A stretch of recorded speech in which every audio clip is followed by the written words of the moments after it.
prefects and hall monitors of Sybil Strachan Primary School were recently installed for the 2023-2024 academic year during a special school assembly recently.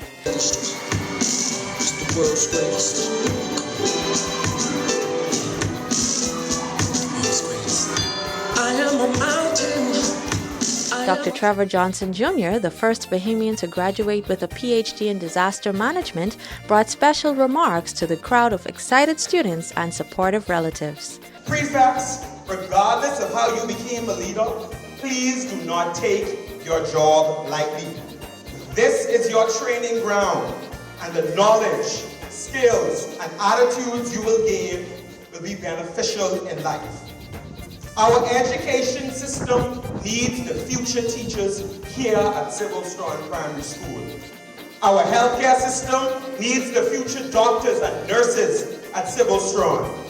And our creative industry needs the future musicians, artists, painters, and dancers here at Sybil Strachan Primary School. Former Member of Parliament for the Golden Gates constituency, Michael Folks, was also in attendance and encouraged students. We always talk about leaders of tomorrow. But guess what?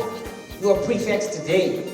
So each one of you are leaders today. Imagine that. You're not leaders tomorrow. You're not leaders 5 years from now when you leave high school, or 6 years from now. You are leaders today. Jonalie McIntosh for Ed Talk.